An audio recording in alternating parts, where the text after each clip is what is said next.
이 부산 성질 동삼역에 찾아오는 수많은 사람들, 역사와 더불어 많은 사람이 찾아올 것으로 알고 있습니다.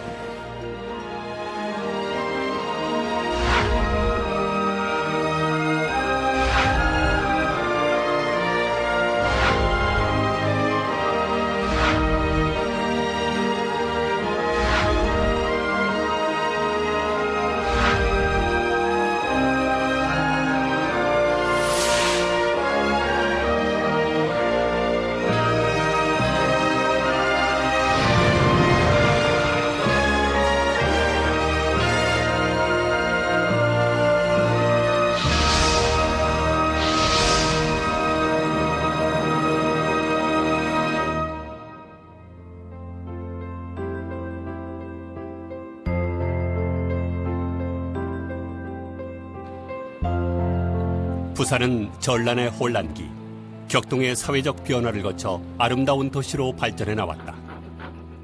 그러나 옛 모습이 아직도 곳곳에 묻어있는 부산. 부산 그 중심에 통일운동의 발상지인 범일동 성지가 자리 잡고 있다. 범일동은 수정산이 서쪽에 있고 북쪽은 부산 진구 범청동과 접하며 남쪽으로는 제5부두와 제6부두를 포함하고 있는 동구의 북쪽 지역이다. 옛날 이 하천 주위에 호랑이가 나타나서 범넷골이라고도 한다. 수정산길을 따라 올라가면 안창 삼거리 수정산 입구에 범넷골 기념관이자 교회가 있다. 참아버님께서 이 기념관을 범일전이라 명명해 주셨다. 범일전 안으로 들어가면 거대한 바위가 있다. 이 바위 옆에 참아버님이 손수 만드신 토담집이 위치해 있었다.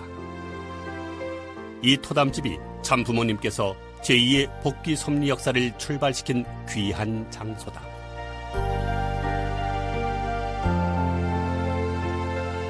범일전에서 골목길을 따라 300m 올라가면 참아버님이 정성 들이시던 바위가 있다. 바로 이 바위가 눈물의 바위.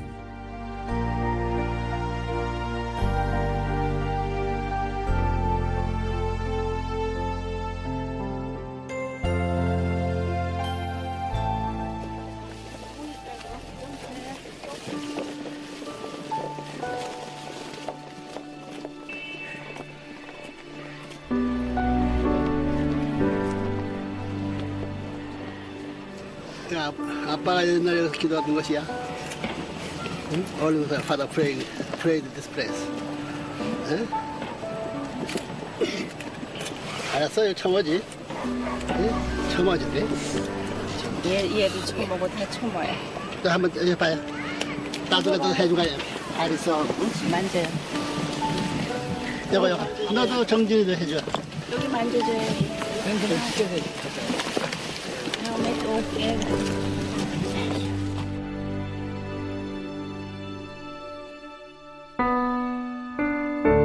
수정산 중턱. 이 바위는 피난 시절 토담집조차 없던 시기 참아버님이 추위를 피하기 위해 밤에는 일하고 낮에는 휴식을 취하셨던 바위다. 여기는 천심약수터. 당시 참아버님께서 물을 마셨던 곳이다.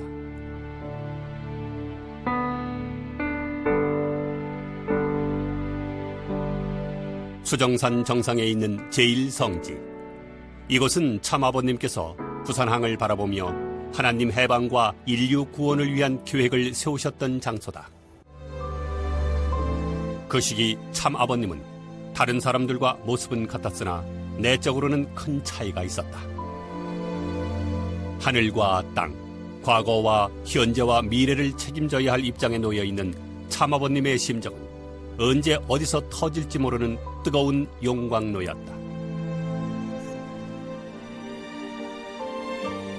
섭리는 가장 열악한 최하의 자리, 이 토담집에서 다시 시작해야만 했다.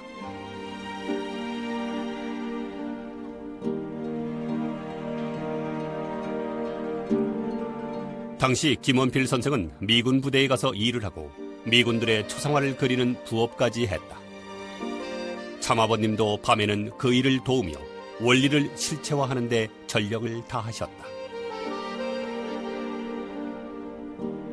원필이가 저 해운대라고 이제 미군 부대 이제 댕겨요. 미군 부대 댕기면 그 무슨 그림을 이제 잘 그리댔어요. 원필 씨가 그림을 이제 잘 그렸는데 그 미군 사람들이 이제 자기 집에서 나올 적엔 저 아이들 사진이나 또 그 섹시 사진이나 가지고 나와서 그걸 이제 해달라고 그랬어요.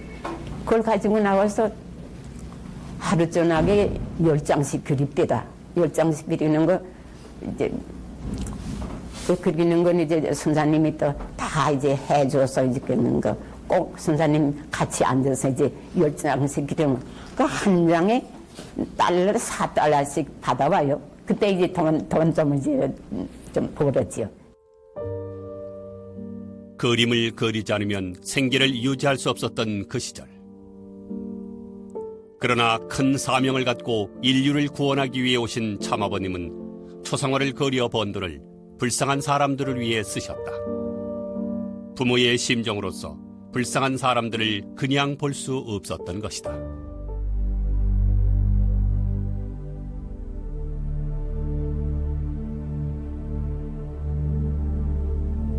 드디어 우리는 이곳 범넷골 성지에서 세상에서 가장 가치 있는 진리와 상봉하게 된다. 하나님께서 인류에게 전하고 싶은 진리가 1952년 5월 10일 하나에서 전 존재로라는 제목으로 탄생하게 된다.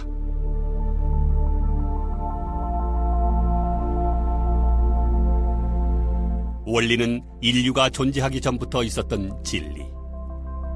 희생의 자리에서 죽음의 사선을 넘으며 초량동 노무자 수용소에 바로 눕지도 못하는 조그만 방에서 그리고 구들장 아래로 물이 흐르는 토담집에서 참아버님은 원리를 완성시켰다.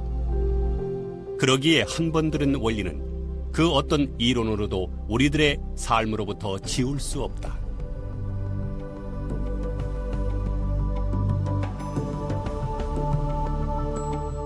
원리 원본에는 천륜의 비밀을 세상 끝까지 전하고픈 참아버님의 심정이 한 글자 한 글자에 배어 있다. 원리를 쓰는 참아버님의 처절한 고통은 오늘날 읽는 자의 참 생명이 되고 있다.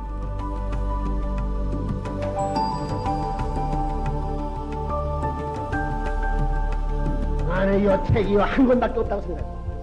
선생님이 그것을 그런 생각에서 이 원고를 찾아봤을 때 그 원고를 관리를 얼만큼 심각하게 했다는 생각해보라고. 만약 이게 없어지고 내가 죽으면 세계가 왔다 그런 생각해봤느냐고.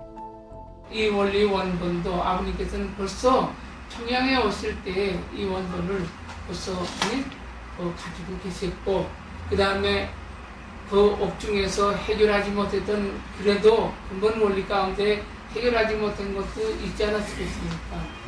예, 아버님께서는 옥중에 들어갔을 가운데서도 많은 깊은 그 원래 깊은 내용이라는 것을 계속 아버님께서는 그것을 탐구하셨던 거예요. 그래가지고서 평양에 그때 서울에 올라와서 계시고서는 매여 이 원리 원본을 집필하기 시작한 것이죠.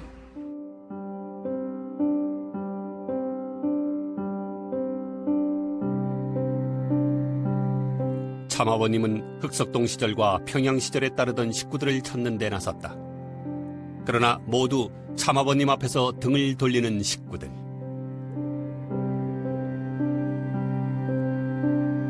전쟁으로 인해 가난으로 찌든 삶. 이런 지독한 삶이 많은 사람들을 하나님에게서 등 돌리게 했다.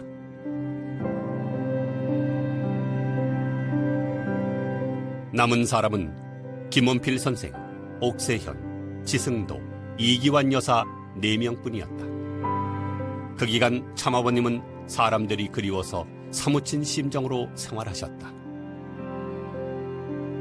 아버님이 사실 사람이 그리웠거든. 사람이 그리워가지고 참 늘 사람이 많기를 소원하고 이제 그랬었어요. 그러니까 내가 그 있던 어느 날인가 아버님이 거기서 이제 바다를 이제 바라보면은 바다가 조금 보여요. 부두가 중앙부두랑 부두가 보이는데 우리도 언제 빨리 하루에 쌀 한 가마씩 밥을 해서 먹어야 되는데 그러셨다고. 그게 무슨 말씀인가 하니 식구가 그립다 그 말씀이에요. 그러니까 그거는 내가 지금 오자마자 그 얘기를 하니까 이제 그때 얘기가 아니라 얼마 후에 아버님이 이제 마루에 퇴로에 앉아가지고 말씀하시다가 그런 말씀 하셨다고. 그러니까 얼마나 사람이 그리웠으면 그런 말씀을 하시겠어요.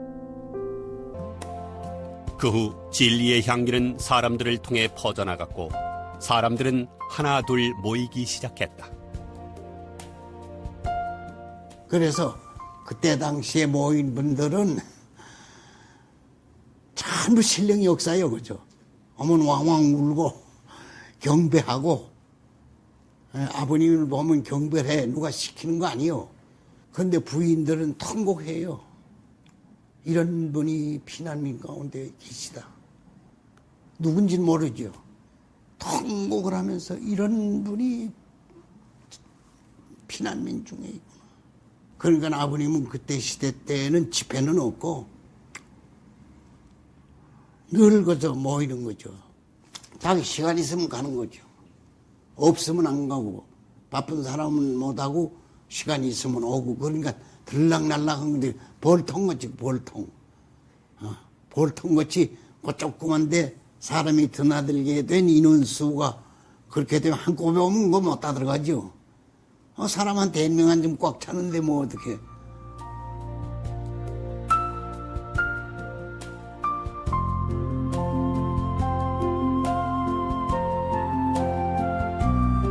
눈물의 바위는 참 부모님의 본성과 가장 가까운 터전이요 성지다.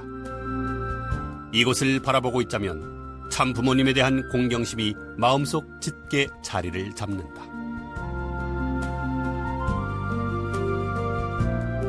어느 누구도 중요하게 여기지 않았고 바라보지 않았던 바위. 그러나 이 바위는 조급한 참아버님의 사정을 묵묵히 들어주었고 외로운 참아버님의 친구가 됐으며 애절한 참아버님의 눈물을 겸허히 받아주었다.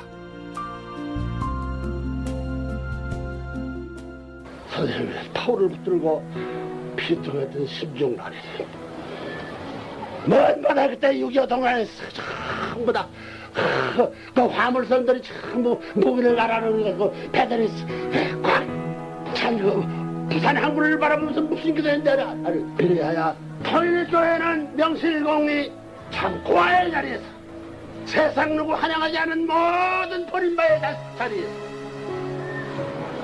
이런 생각이 나가지고 안 거친냐 안 됐으냐 어떤 지적을 통해서 충효의 도를 찾을 수 있는 길이 있던 그 길을 찾아가려고 몸부림치며 준비한 사나이는 그것을 여러분이 소위 따르고 믿고 무엇인 데는 배려주리야.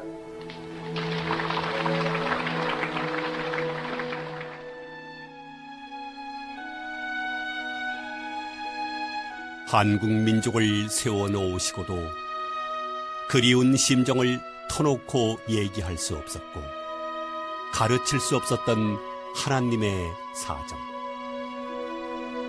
그러기에 슬프다고 슬퍼할 수 없고 처량하다고 처량하게 있을 수 없었던 참 부모님의 심정.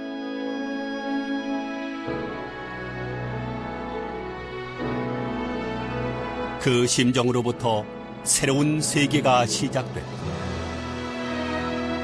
밤새워 원리를 쓰다 흘린 임의 피와 땀과 눈물의 흔적은 이제 지워지고 없어도 우리는 그 정성의 전통이 이 현실을 헤쳐나갈 지혜요 숙명임을 깨닫게 될 것이다.